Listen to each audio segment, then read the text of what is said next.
सालों से काफी वायरल हो रहा है और ये नाम है एलिसा कार्सन का। हर जगह यही कहा जा रहा है कि एक 20 साल की लड़की जो मंगल ग्रह पर जाने वाली पहली इंसान बनने जा रही है, मगर वो कभी वापस पृथ्वी पर नहीं लौटेगी। जी हाँ, एलिसा कार्सन की यह ट्रिप वन साइडेड होने वाली है, यानी कि वह मंगल पर तो जाएगी लेकिन वापस कभी धरती पर नहीं आ सकेगी और वहीं पर उसकी डेथ हो जाएगी। ये बात सुनने में कितनी थ्रिलिंग और एक्साइटिंग लगती है ना, लेकिन सच हमेशा उतना सिंपल नहीं होता जितना वायरल पोस्ट्स दिखाते हैं। तो आखिर क्या है एलिसा कार्सन का सच, चलिए जानते हैं आज की इस वीडियो में। साल था 2001, तारीख थी 10 मार्च, जगह लुइसियाना, अमेरिका। यहीं जन्मी एक लड़की जिसका नाम रखा गया एलिसा कार्सन। वैसे तो एलिसा बिल्कुल नॉर्मल चाइल्ड ही थी, इस लड़की में कुछ खास नहीं था, लेकिन इसके सपने हद से ज्यादा स्पेशल थे। उसके पिता बर्ट कार्सन को शायद तब नहीं पता था कि उनकी इकलौती बेटी इतिहास रचने के लिए पैदा हुई है, और इतिहास भी ऐसा जो शायद किसी ने सोचा भी नहीं होगा। दुनिया से विदा होना, लेकिन धरती पर नहीं, मंगल ग्रह पर। जब बच्चे खिलौनों से खेलते हैं तब एलिसा प्लैनेट्स की डायरेक्शन समझने की कोशिश करती थी। सिर्फ 7 साल की उम्र में उसने एक ऐसा कदम उठाया जो शायद बड़े बड़े साइंटिस्ट भी नहीं उठा पाए। दरअसल एलिसा पहुंच गई हर्ट्सविल, अलाबामा, जहां स्पेस कैंप का इवेंट हो रहा था, और यहीं से शुरू हुआ उसका असली सफर। एक ऐसा सफर जिसकी मंजिल मंगल थी। एलिसा ने सिर्फ अमेरिका ही नहीं बल्कि तुर्की और कनाडा तक के स्पेस कैंप्स में हिस्सा लिया, और इसके साथ ही वह ऐसा करने वाली दुनिया की पहली और इकलौती लड़की बनी जिसने नासा के हर स्पेस कैंप में भाग लिया। आप एलिसा का जज्बा तो देखो, कम उम्र लेकिन काबिलियत बेमिसाल। एलिसा के मन में हमेशा इस बात की एक्साइटमेंट रहती थी कि वह कब बड़ी हो, अपनी एजुकेशन कंप्लीट करे और कब उसे मंगल ग्रह पर जाने का मौका मिले। इस जुनून ने एलिसा के अंदर एक अलग ही मोटिवेशन भर रखा था। जब लोग कॉलेज का नाम भी नहीं जानते, तब एलिसा ने 16 साल की उम्र में एक एडवांस प्रोजेक्ट में हिस्सा लिया, और इस प्रोजेक्ट का नाम था बोल्डर सबऑर्बिटल साइंस इन अपर मेसोस्फीयर। एलिसा के स्पेस से जुड़े इस अचीवमेंट के चर्चे अब दूर दूर तक होने लगे थे। उसके टैलेंट को देखते हुए अमेरिका की स्पेस एजेंसी ने भी उसे कंसीडर करना शुरू कर दिया था। नासा जैसे इंस्टीट्यूट के साइंटिस्ट्स ने उसके जुनून को देखा, उसकी समझदारी और साइंटिफिक अप्रोच को समझा और उसे उस प्रोजेक्ट का हिस्सा बना लिया। और फिर आया वो लम्हा जिसने पूरी दुनिया को हैरान कर दिया। सिर्फ 18 साल की उम्र में एलिसा ने पायलट का लाइसेंस हासिल कर लिया। सोचिए, एक टीनेजर जो आम बच्चों की तरह कॉलेज का फॉर्म भर रही होती, वो अब स्पेसक्राफ्ट उड़ाने की ट्रेनिंग ले रही थी। एक तरफ एलिसा अपने सपनों की उड़ान भर रही है, दूसरी तरफ अपनी एजुकेशन पर भी पूरा फोकस जमा कर बैठी है। 2023 में एलिसा ने फ्लोरिडा इंस्टीट्यूट ऑफ टेक्नोलॉजी से एस्ट्रोनॉमी में ग्रेजुएशन किया, और अब वह कर रही है स्पेस और साइंस में पीएचडी। अपने मिशन के लिए एलिसा ने वो हर ट्रेनिंग ली जो किसी अंतरिक्ष यात्री को जरूरत होती है, चाहे वो पानी में जिंदा रहने की कला हो, जी फोर्स के दबाव को सहना हो, जीरो ग्रेविटी में उड़ने का एक्सपीरियंस हो, स्कूबा डाइविंग का सर्टिफिकेट हासिल करना हो, या फिर डीकम्प्रेशन जैसे इमरजेंसी हालात से निपटना। इतना ही नहीं, उन्होंने अमेरिका की मशहूर एम्ब्री रिडल एरोनॉटिकल यूनिवर्सिटी से स्पेस फिजियोलॉजी यानी अंतरिक्ष में शरीर कैसे काम करता है, इस पर बेस्ड स्पेसिफिक क्लासेस भी पूरी की। एलिसा अपने रेड प्लैनेट पर जाने के सपने को पूरा करने के लिए एक एक स्टेप बहुत ही पेशेंस के साथ आगे बढ़ रही थी। एलिसा की उम्र आज लगभग 24 साल है, लेकिन उसने ऐसे कारनामे किए हैं जिन पर यकीन करना भी मुश्किल है। ये तो हुई एलिसा की नॉर्मल लाइफ की बात, जिसके बारे में शायद आपने कभी ना कभी सुना ही होगा। अब हम एलिसा की लाइफ से जुड़े कुछ ऐसे इवेंट्स के बारे में बताने वाले हैं जो प्रूफ करते हैं कि एलिसा कार्सन सिर्फ एक सपना देखने वाली लड़की नहीं थी, बल्कि वो हर कदम पर इतिहास रचने वाली शख्सियत है। साल 2013, जब दुनिया की ज्यादातर 12 साल की बच्चियां स्कूल प्रोजेक्ट्स और कार्टून में बिजी होती हैं, एलिसा कार्सन ने कुछ ऐसा कर दिखाया जो नासा के इतिहास में भी पहली बार हुआ था। उन्होंने 9 अलग-अलग यूएस स्टेट्स में मौजूद नासा के 14 विजिटर सेंटर्स को विजिट करके नासा पासपोर्ट प्रोग्राम पूरा किया, और वो बन गई इस अचीवमेंट को हासिल करने वाली पहली इंसान। जी हाँ, ना कोई साइंटिस्ट, ना कोई एस्ट्रोनॉट, इस प्रोजेक्ट में सबसे पहले नाम एलिसा कार्सन का आया। एलिसा कार्सन को Smithsonian national air and space museum, Washington DC में आयोजित मार्स एक्सप्लोरेशन रोवर यानी MER 10th एनिवर्सरी पैनल में पैनलिस्ट के तौर पर बुलाया गया था। एलिसा की लाइफ में ऐसा पहली बार हुआ था जब उसने मंगल के बारे में ऑफिशियली कुछ भी जानने या किसी ऐसे मिशन में पार्टिसिपेट किया था जो मंगल ग्रह से जुड़ा हो। एलिसा अभी एक ऐसी टीनेजर बन गई थी जो साइंटिफिक डिस्कशन का हिस्सा रही थी। हर फील्ड में कामयाबी हासिल करने वाली यह लड़की अब सोशल मीडिया की नजरों में भी आ गई थी। मार्स एक्सप्लोरेशन रोवर में पैनलिस्ट के तौर पर पार्टिसिपेट करने के बाद हर कोई एलिसा को जानने लगा था। यहाँ तक कि स्टीव हार्वे के टॉक शो में एलिसा को इनविटेशन मिला। इस शो में उन्हें सबसे कम उम्र की महिला ग्राउंड ब्रेकर का खिताब दिया गया। अब तक दुनिया बस देख रही थी और ये लड़की खामोशी से आगे बढ़ रही थी। लेकिन 2017 में कुछ ऐसा हुआ जिसने पूरी दुनिया को चौंका दिया। दरअसल साल 2017 जब नेटफ्लिक्स पर द मार्स जनरेशन एक डॉक्यूमेंट्री आई जिसमें एलिसा कार्सन को यूथ मार्स ट्रैवल एक्सपर्ट की तरह फीचर किया गया। इसका मतलब यह है कि इस डॉक्यूमेंट्री में एलिसा कार्सन को ऐसे यंग एक्सपर्ट के तौर पर दिखाया गया जो फ्यूचर में मंगल ग्रह की यात्रा करने का सपना देख रही है। वो उस डॉक्यूमेंट्री का सबसे खास और इंस्पायरिंग फेस बनकर सामने आई। इस डॉक्यूमेंट्री के बाद हर तरफ कार्सन के चर्चे होने लगे। लोगों के बीच यह बात जोरों से फैल गई कि एक 20 साल की लड़की मंगल ग्रह पर जाने वाली है और यह एक वन साइड ट्रिप होगी, यानी कि वह मंगल ग्रह पर जाएगी जरूर मगर कभी वापस नहीं लौटेगी। इस बात को लोगों के बीच कन्फर्मेशन तब मिली जब कार्सन ने अपने जुनून को शब्दों में बदला और खुद की किताब पब्लिश की। इस बुक का टाइटल था so you want to be an astronaut. इस किताब में उन्होंने खुलकर बताया कि स्पेस में जाने का सपना कैसे देखा जाता है और कैसे जिया जाता है।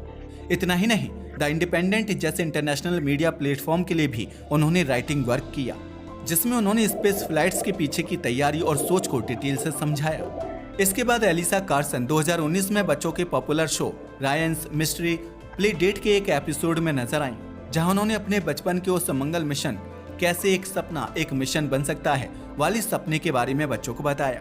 स्पेस के फील्ड में कार्सन को एक सेलिब्रिटी की तरह पॉपुलैरिटी मिली। उन्हें कई स्पेस प्रोडक्ट ब्रांड्स जैसे कि हॉराइजन स्टूडियोज के स्पेस गियर कलेक्शन का चेहरा बनाया गया। और इससे भी इंटरेस्टिंग बात यह है कि Carson final frontier design space suit testing programme का हिस्सा बन गई हैं, जहां उन्होंने कनाडा की स्पेस एजेंसी के लिए स्पेस सूट टेस्टिंग में पार्टिसिपेट किया था। कार्सन को लेकर यह कुछ ऐसी घटनाएं थीं जिन्होंने कन्फर्म कर दिया कि मंगल ग्रह पर कदम रखने वाली ये पहली सबसे कम उम्र की फीमेल एस्ट्रोनॉट बनने वाली हैं। नेटफ्लिक्स की डॉक्यूमेंट्री के बाद यह खबर चारों तरफ फैल गई थी। लेकिन इंटरेस्टिंग बात पता है क्या है? किसी ने भी यह जानने की कोशिश नहीं की कि आखिर यह खबर सच है भी या नहीं, क्योंकि 2017 से आज 2025 हो गया है। कार्सन आज भी पृथ्वी पर ही है। वह किसी भी तरह के मंगल मिशन में इन्वॉल्व नहीं है और न ही वह एक यंग फीमेल एस्ट्रोनॉट की तरह मंगल पर अब तक गई है। हालांकि 2017 में एलिसा कार्सन को लुइसियाना के टॉप 9 यंग हीरोज में चुना गया। इसके 2 साल बाद 2019 में LSU विमेंस सेंटर ने उन्हें एस्पिरिट डी फेम अवार्ड दिया। इसे पाकर उन्होंने इतिहास बना दिया क्योंकि इसे पाने वाली वे सबसे कम उम्र की विनर थी। फिर 2020 में लुइसियाना लाइफ मैगजीन ने उन्हें साइंस कैटेगरी में लुइसियाना ऑफ द ईयर घोषित कर दिया था, जिससे एक आम लड़की अब हर टेलीविजन स्क्रीन पर दिख रही थी। लेकिन असली सवाल तब भी वही था, क्या ये सच में मार्स की ओर जाने वाली पहली इंसान बनने जा रही है या ये सब एक ब्यूटीफुल इल्यूजन है?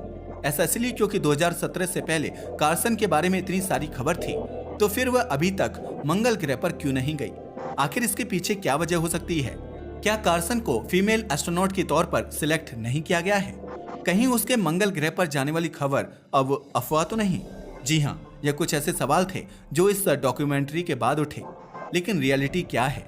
चलिए कुछ रिसोर्सेज की हेल्प से समझने की कोशिश करते हैं।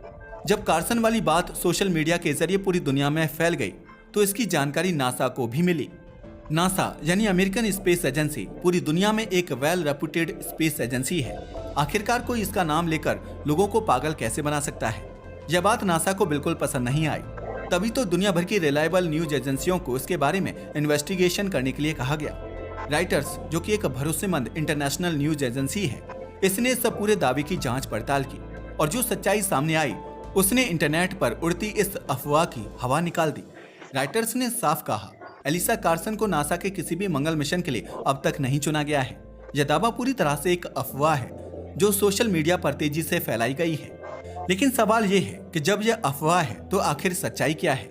हाँ, यह बात सच है कि एलिसा कार्सन बचपन से स्पेस की एडिक्ट रही हैं। उन्होंने नासा के कई ट्रेनिंग प्रोग्राम्स में हिस्सा लिया है और हाँ, उनका सपना है कि वह भविष्य में मंगल पर कदम रखें। लेकिन उन्हें अभी तक नासा के किसी आधिकारिक मंगल मिशन में शामिल नहीं किया गया है। ना ही उनकी अपॉइंटमेंट बतौर नासा एस्ट्रोनॉट हुई है। और सबसे इम्पोर्टेंट बात, मंगल मिशन की टीम यानी क्रू मेंबर्स की अनाउंसमेंट अब तक नहीं हुई है। तो आप खुद सोचिए, जब नासा ने ऑफिशियली अब तक मार्स मिशन के लिए क्रू मेंबर को लेकर कोई अनाउंसमेंट नहीं की है, तो कार्सन मंगल ग्रह पर जाएगी या नहीं, इसमें कितनी सच्चाई हो सकती है। केवल इतना ही नहीं, क्या एलिसा के पास नासा एस्ट्रोनॉट बनने की एबिलिटी है, ये भी कोई नहीं जानता। क्योंकि नासा के एस्ट्रोनॉट बनने के लिए कुछ बहुत स्ट्रिक्ट नॉर्म्स होते हैं, जैसे कि वह शख्स जो एस्ट्रोनॉट बनना चाहता है उसके पास किसी रिकॉग्नाइज्ड इंस्टीट्यूशन से engineering, biological sciences, physical sciences, computer science और मैथमेटिक्स जैसे सब्जेक्ट्स में मास्टर्स डिग्री होनी चाहिए। जबकि एलिसा कार्सन के पास इनमें से किसी भी सब्जेक्ट में मास्टर्स डिग्री नहीं है। हालांकि ये भी सच है कि वो एस्ट्रोनॉमी की पढ़ाई कर रही हैं और फ्यूचर में हो सकता है कि वे एबिलिटी प्राप्त करें, लेकिन फिलहाल वो नासा की ऑफिशियल एस्ट्रोनॉट सिलेक्शन लिस्ट में नहीं है।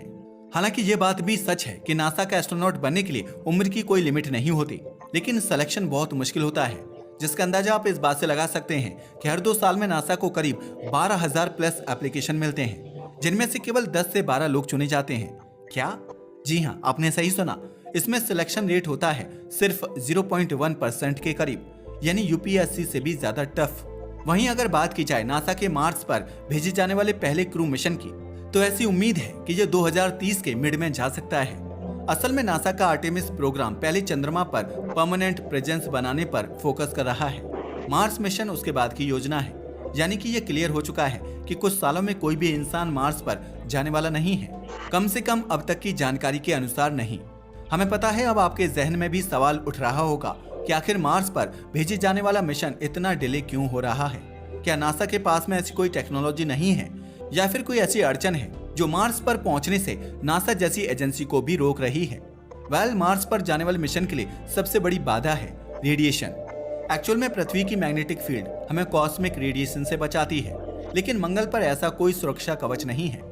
इसलिए लॉन्ग टर्म स्टे वहाँ कैंसर जैसी बीमारियों का खतरा बहुत बढ़ा सकता है। इसी कारण वन वे ट्रिप जैसे आइडिया पर सिर्फ रिसर्च हो रही है, मिशन नहीं।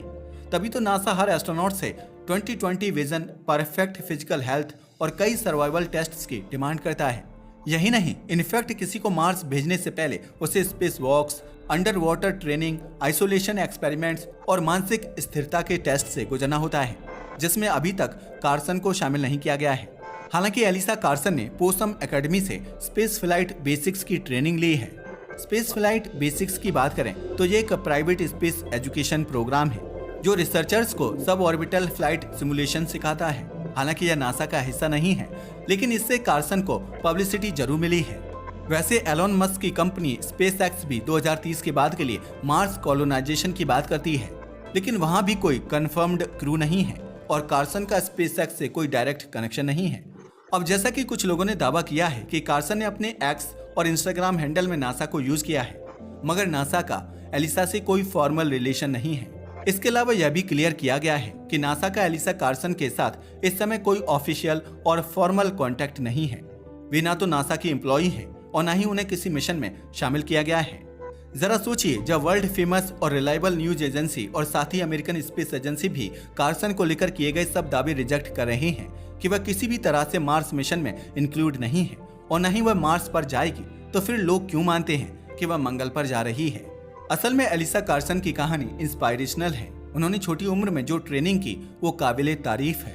उनका स्पेस के प्रति जुनून, पब्लिक स्पीकिंग, डॉक्यूमेंट्रीज, किताबें, सबने उन्हें सोशल मीडिया का पोस्टर आइकन बना दिया और यहीं से शुरुआत हुई अफवाहों की।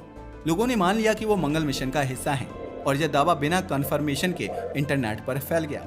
भले ही कार्सन का मंगल पर जाने वाला यह मिशन एक अफवाह हो, मगर एलिसा कार्सन आज भी एक यूथ आइकन है। वो अपने सपनों के पीछे दौड़ रही हैं और इसमें कोई शक नहीं है कि वो एक दिन कुछ बड़ा हासिल करेंगी। लेकिन मंगल पर जाने का दावा फिलहाल सिर्फ एक अफवाह है, ना कि कोई ऑफिशियल ट्रुथ। अगर फ्यूचर में ऐसा होता है तो हम सबको गर्व होगा, लेकिन जब तक नासा खुद उनकी अपॉइंटमेंट की अनाउंसमेंट नहीं करता, तब तक ये बातें महज आइडिया हैं, ना कि फैक्ट। आई होप अब आपको समझ आ गया होगा कि कार्सन को लेकर यह अफवाह कैसे बनी और यह मंगल पर जाएगी या नहीं। कहानी जितनी वायरल है, सच्चाई उतनी ही स्लो चल रही है। ये बात सच है कि मार्स आज भी लाखों एस्ट्रोनॉट का एक सपना है, लेकिन सपनों से पहले आती है तैयारी, और उस तैयारी की मंजिल तक अभी कोई भी नहीं पहुंचा है। न नासा, ना कार्सन। वेल, हम ये आप पर छोड़ते हैं। अब आप बताओ, आपका इसके बारे में क्या ख्याल है?